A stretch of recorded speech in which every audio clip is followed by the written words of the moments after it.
Hello everyone, good morning to all.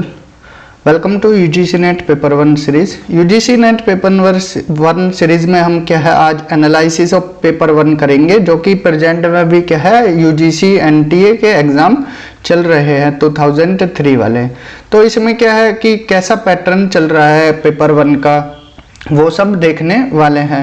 तो ये 3 मार्च को जो एग्ज़ाम हुआ था सेकंड शिफ्ट में, इसका कुछ हमने जगह जगह से डेटा कलेक्शन किया है। 10-12 स्टूडेंट से क्या है हमने पूछा है कि कैसे कैसा एग्ज़ाम आ रहा है, तो उन्हीं के बेस पर ये क्वेश्चंस कलेक्ट किए गए हैं कि किस तरह का पैटर्न है, ये सब हम देखने वाले हैं। तो एक क्वेश्चन है बेस्ड ऑन डायरेक्शन। हमने जो रीजनिंग वाला चैप्टर कराया था आपको, डीआई और रीजनिंग एक साथ, उससे रिलेटेड एक क्वेश्चन आया है। डायरेक्शन से रिलेटेड डायरेक्शन पूछा है कि यहाँ पर किसी का घर है XYZ और ये नॉर्थ की तरफ को फेस करके खड़े हैं। नॉर्थ डायरेक्शन किधर होती है, ये हमने डायरेक्शन बताई थी, नॉर्थ, साउथ और वेस्ट और ईस्ट। तो ये क्या है, नॉर्थ की तरफ इसका फेस है और नॉर्थ की तरफ चलने के बाद ये फिर मूव करती है किधर, अपने राइट हैंड की साइड। राइट हैंड मूव करने के बाद देन फिर टर्न लेती है राइट की तरफ। यहाँ पर 50 मीटर चली, यहाँ पर 60 मीटर, कोई भी XYZ नाम दे दिया था, और यहाँ पर फिर 80 मीटर चली। देन फिर पूछ लिया कि यहाँ पर जाने के बाद इनकी क्या है डायरेक्शन क्या होगी। तो डायरेक्शन आप बता सकते हो सिंपली, ये क्या है, यहाँ पर साउथ चल रहा है और इधर क्या है ईस्ट है, ये ईस्ट है, तो ये सेंटर पॉइंट है, तो ये डायरेक्शन कौन सी हो जाएगी, साउथ ईस्ट डायरेक्शन हो जाएगी। देखिए एक बार डायरेक्शन और बता देते हैं आपको, ये क्या है नॉर्थ है, ये साउथ है, ये वेस्ट है और ये ईस्ट है।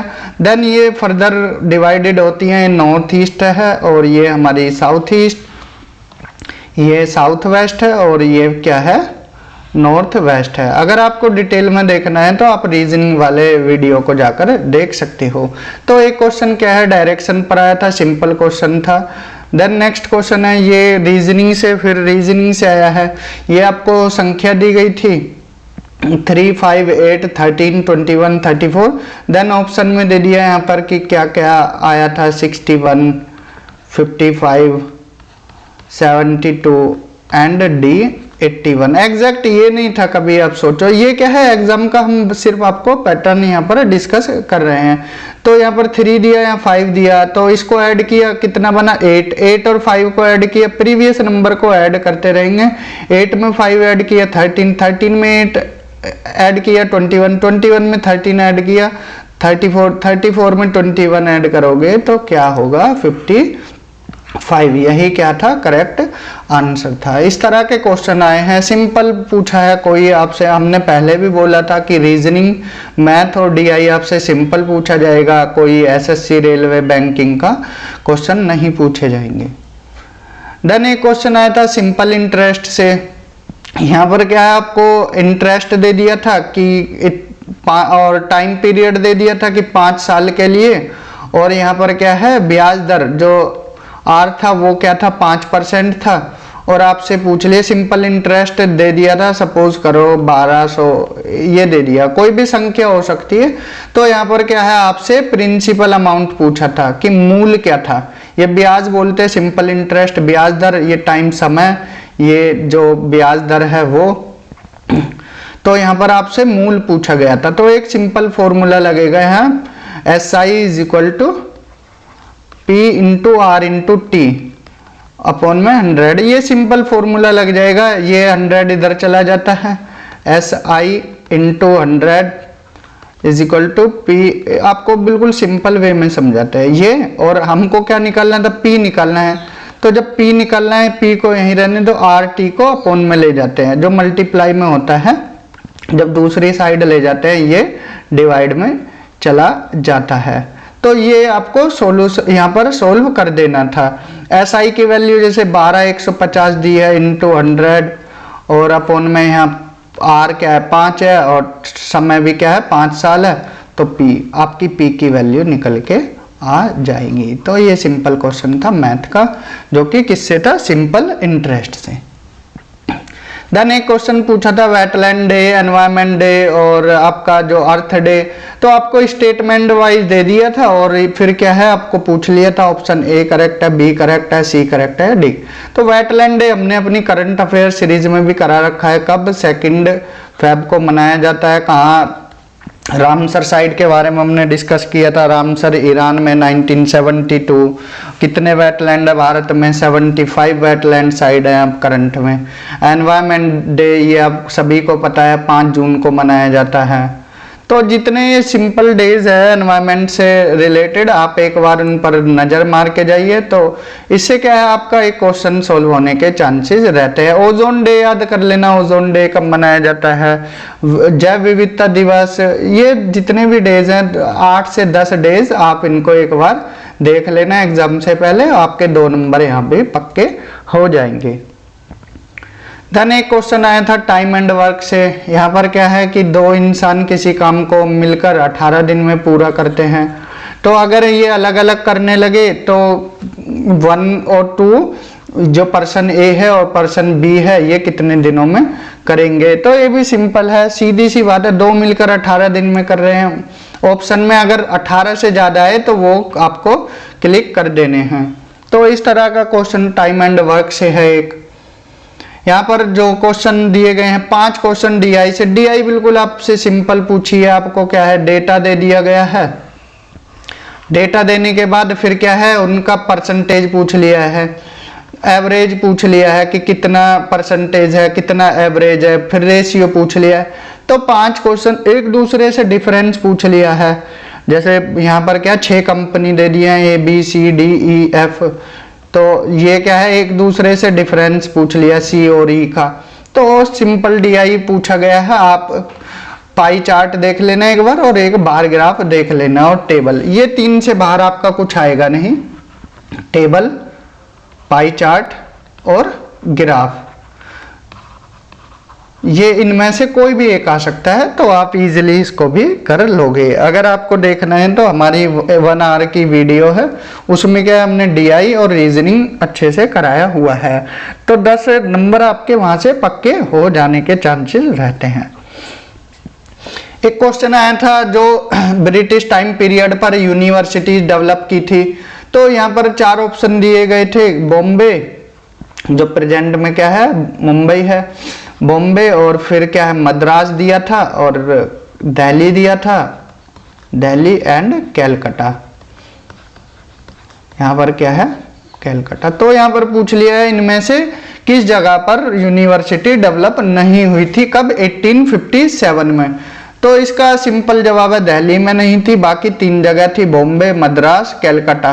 जो केवीएस मदान बुक है उसमें आप सिंपली जाकर देख सकते हो, जो यूनिट 10 है जो हायर एजुकेशन वाली, उसमें स्टार्टिंग में ही दिया गया है कि यूनिवर्सिटीज कहाँ कहाँ। पेज नंबर जब आप 12 पर जाओगे, पेज नंबर 12 पर, वहां पर ऊपर ही दिया गया है the universities were set up in 1857। वहाँ कैलकाटा, बॉम्बे, मद्रास में दिया गया है। पॉइंट नंबर 11 जो आप न्यू एडिशन देखोगे, पॉइंट नंबर 11 पेज नंबर 12 पे देखोगे तो आपको ये सिंपली देखने को मिल जाएगा। इसीलिए हम आपको बोलते हैं केवीएस मदान प्रिफर कीजिए। केवीएस मदान से क्या है बहुत क्वेश्चन लगे हैं। देन एक क्वेश्चन फूड चैन पे दिया है, ये बहुत ही सिंपल क्वेश्चन था। इसमें क्या है आपको ईगल दे दिया था, बाज, और स्नेक दे दिया, बटरफ्लाई, फ्रॉग एंड इसके बाद ग्रास। तो आपको ये क्या है क्रम में लगाने थे। तो सीधी सी बात है, पहले क्या है ग्रास आएगी। ग्रास को कौन खाता है, बटरफ्लाई, बटरफ्लाई को कौन खाता है, फ्रॉग को कौन खाता है, स्नेक को कौन खाता है, ईगल। तो एनवायरमेंट से भी ये इजी क्वेश्चन था। देन एक क्वेश्चन आया था ये कॉम्प्रिहेंशन पे। कॉम्प्रिहेंशन ज्यादा लॉन्ग नहीं दी थी, शॉर्ट कॉम्प्रिहेंशन थी, और इससे 5 क्वेश्चन सिंपली दिए गए थे। ये किससे थी, जो यूथ लीडर हैं, यूथ लीडर, पॉलिटिकल जो पावर है आजकल, जो यूथ लीडर बनते हैं स्टूडेंट्स वगैरह, तो उससे रिलेटेड था और इसी से क्वेश्चन आपसे पूछे गए थे। देन एक क्वेश्चन था एनर्जी पिरामिड से। तो यहाँ पर क्या है, बायोमास ये पूछ लिया था कि जो हमारा प्रोड्यूसर होता है, consumer, primary consumer, secondary consumer, tertiary consumer, तो इसमें ये पूछ लिया था बायोमास इनमें से किसका ज़्यादा होता है। अब सीधी सी बात है, जो नीचे लेवल पर होगा पिरामिड में उसका ही तो मास ज़्यादा होगा, ऊपर जाने पर मास क्या है, कम होता चला जाता है। इसको 10% रूल भी बोलते हैं। तो यहाँ पर क्या है, जो प्रोड्यूसर, यहाँ पर जो हमारा प्रोड्यूसर होते हैं वो क्या है, यहाँ पर सबसे ज़्यादा बायोमास होता है और ऑप्शन करेक्ट यही हो जाएगा। तो एक क्वेश्चन यहाँ से पूछा गया था। तो एनवायरनमेंट से सिंपल ही क्वेश्चन पूछे गए थे, 5 क्वेश्चन, कोई ज़्यादा हार्ड नहीं थे। देन एक क्वेश्चन रिलेटेड था लेयर्स ऑफ एटमॉस्फेयर से। यहाँ पर क्या है, एटमॉस्फेयर की लेयर दी गई थी और पूछा था जब आप ऊपर जाते हो ग्राउंड लेवल से तो कौन सी लेयर में क्या है, आपका जो टेम्परेचर है, टेम्परेचर तापमान क्या है, कम होता जाता है, डिक्रीज होता है। तो सीधी सी बात है, जो हमारी ट्रोपोस्फेयर है और जो मीजोस्फेयर है, तो ऑप्शन यही दिए थे। थर्मोस्फेयर में क्या है, टेम्परेचर बढ़ता है, थर्मोस्फेयर में टेम्परेचर बढ़ता है, और बाकी ये 2 दी गई थी, इनमें क्या है, घटता है। ट्रोपोस्फेयर में जो एक्टिविटीज होती हैं, ये ट्रोपोस्फेयर में जो क्लाउड बनते हैं या फिर आपकी जो ये क्लाउड और हवाई जहाज वगैरह उड़ते हैं, ये सब कौन सी में होते हैं, ये होते हैं आपके ट्रोपोस्फेयर में। तो यहाँ से भी एक सिंपल ही क्वेश्चन था, ये कोई ज़्यादा हार्ड क्वेश्चन नहीं था। और जो थर्मोस्फेयर है, यहाँ पर क्या टेम्परेचर बढ़ता है, तो इसलिए आप ये एक बार देखना किस में टेम्परेचर घटता है, किस में बढ़ता है। ट्रोपोस्फेयर में घटता है, स्ट्रेटोस्फेयर में 0 डिग्री रहता है, फिर मीजोस्फेयर में फिर घटता है, थर्मोस्फेयर में फिर बढ़ता है। ये एक बार आप इसको देखकर चले जाना, जो लेयर्स ऑफ एटमॉस्फेयर है। देन एक क्वेश्चन आया था sustainable development goal. Simple question था कि SDG सस्टेनेबल डेवलपमेंट गोल्स का टारगेट कब तक है, तो सिंपल 2030 तक है। इसमें 2025 दिया, 30 दिया, 35 दिया और 40 दिया। तो आपको सिंपली लगाना था, तो किस में 2030 में इसका गोल को टारगेट किया गया है।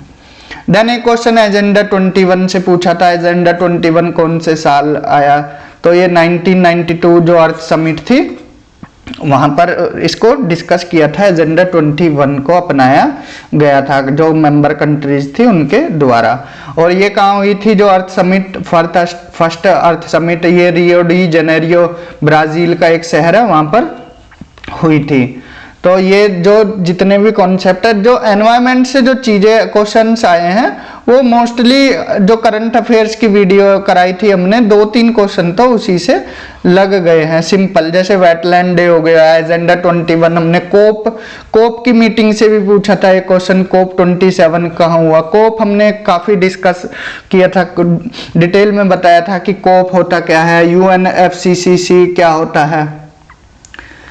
ये रहा कोप 27 की मीटिंग पूछा था कि कहाँ हुई, ये मिस्र में हुई थी, जो इजिप्ट बोलते हैं, इजिप्ट, मिस्र में। 26 कोप की मीटिंग ये भी हमने बताई थी, कहाँ हुई, ग्लासगो में, स्कॉटलैंड में, ग्लासगो स्कॉटलैंड में। आपसे कोप 28 भी पूछ सकते हैं, जिनका एग्जाम आगे है, तो ये कहाँ है, कोप 28 UAE में होने वाली है। तो आप ये चीजें जो कोप की प्रीवियस 2-3 मीटिंग है उनको पढ़ सकते हो। देन एक क्वेश्चन क्या है, सैंपलिंग से पूछा गया था कि जो आप डेटा कलेक्ट करते हो तो कौन सी सैंपलिंग यूज करते हो। तो यहाँ स्ट्रेटिफाइड सैंपलिंग, क्लस्टर सैंपलिंग, इस तरह से आपसे क्वेश्चन पूछा था। देन एक क्वेश्चन फॉलेसी से पूछा था। फॉलेसी किस तरह की है ये हमें भी नहीं पता कि किस तरह का क्वेश्चन था, लेकिन एक क्वेश्चन फॉलेसी से रिलेटेड था। देन 2 क्वेश्चन क्या है, सिलोगिज्म से थे कि सभी गाय क्या है, जानवर हैं इस तरह से, या सभी कुत्ते घास खाते हैं, कुछ कुत्ते घास नहीं खाते हैं, इस तरह से 2 क्वेश्चन थे सिलोगिज्म से। तो सिलोगिज्म से क्वेश्चन रीजनिंग वाले पोर्शन में आते हैं, जो पहेलियां होती हैं, इस तरह के क्वेश्चन यहाँ से पूछ लिए जाते हैं। तो आप एक बार इन पर भी नजर मार के जाना, नजर दोहरा के जाना है। तो एक क्वेश्चन क्या है, एवरेज एज ऑफ फैमिली से पूछा गया था कि एक फैमिली है, 6 मेंबर हैं, उनकी एवरेज एज क्या है 40 है, और इसके बाद क्या है 2 बच्चे ट्विंस हुए, 2 बच्चे क्या है ट्विंस हुए, तो 10 साल पहले अगर इनकी एज देखी जाए तो कितनी थी, इस तरह से क्वेश्चन पूछा गया था। तो ये क्या है सिंपली अगर एवरेज एज है 40 तो 6 मेंबर है तो 240 हुई। अब ये 2 बच्चे हैं ट्विंस, तो 20 अगर 10 साल पहले की एज पूछ ली तो सिंपल सी बात है, तो 20 तो यहाँ से कटेगी और 40 यहाँ से, 60 माइनस करोगे 180 होगी। अब 180 क्या है आप 4 लोगों की बताओगे, क्योंकि 2 तो पैदा नहीं हुए थे 10 साल पहले। अब 4 से इसको डिवाइड कर दीजिए तो कितना हो जाएगा 9045 एवरेज एज हो जाएगी। इस तरह से एक क्वेश्चन था, एग्जैक्ट नंबर यही हो कह नहीं सकते, लेकिन एक क्वेश्चन इसी से रिलेटेड था एवरेज एज से। एक क्वेश्चन था जो कम्युनिकेशन है उससे पूछा गया था कि न्यूज़पेपर, रेडियो, टीवी और फिल्म है, तो इसमें सबसे सस्ता जो मास मीडिया है वो कौन सा होगा। तो हमारे हिसाब से तो इसमें न्यूज़पेपर होना चाहिए, लेकिन जो एनटी अपनी आंसर की देगी, अब देखते हैं उसमें क्या होगा। एक क्वेश्चन एजुकेशनल बॉडी से था, जो ये हमारी हैकी है, इससे पूछा गया था, higher education commission of India, हैकी कब आया था, इससे रिलेटेड एक क्वेश्चन पूछा था। तो ये क्या है यहाँ पर कुछ जितने क्वेश्चन हमें मिले, जो जितने हमारे 10-12 स्टूडेंट्स थे उनसे हमने पूछा तो उन्होंने इतने क्वेश्चन बताए। अब एग्जैक्ट तो किसी को पता नहीं होते, क्योंकि पेपर आपका एडमिट कार्ड तक सबमिट कर लिया जाता है, एडमिट कार्ड भी सबमिट हो जाता है, जो आपको रफ कॉपी मिलती है वो भी क्या आपकी सबमिट हो जाती है। तो जितने क्वेश्चन हमें पता लगे हमने यहाँ डिस्कस कराए हैं आपको। इस तरह का पैटर्न है, पेपर 1 कोई हार्ड नहीं है और आप इजीली इसको अच्छे से 35 से 40 नंबर यहाँ पर ग्रैब कर सकते हो। पेपर 2 आपका जो भी सब्जेक्ट है अच्छे से कमांड बनाइए और अच्छे से तैयारी के आप तो आपको एक बार बस रिवीजन कर लेना है लास्ट टाइम पर। जिनका भी एग्जाम आज है इवनिंग शिफ्ट में या कल है या जब कभी भी है, तो अच्छे से आप क्वेश्चन को एक बार देख के जाइए। अगर इसमें डेट ये पूछी गई है तो आपसे क्या है 22 मई वाला पूछ लिया जाएगा कि कौन सा डे है, बायोडाइवर्सिटी डे, अर्थ डे, आपसे ओजोन डे, इस तरह से क्वेश्चन पूछ लिए जाएंगे। जितने भी 10 से 12 डेज हैं एनवायरनमेंट से रिलेटेड, आप एक बार उनको पढ़ के जाइए और स्ट्रेस मत लीजिए, रिवीजन कीजिए, और जो भी हमें नेक्स्ट पेपर पता लगेगा हम आपके सामने डिस्कस करेंगे। तो आज के लेक्चर में इतना ही। Thank you, have a good day.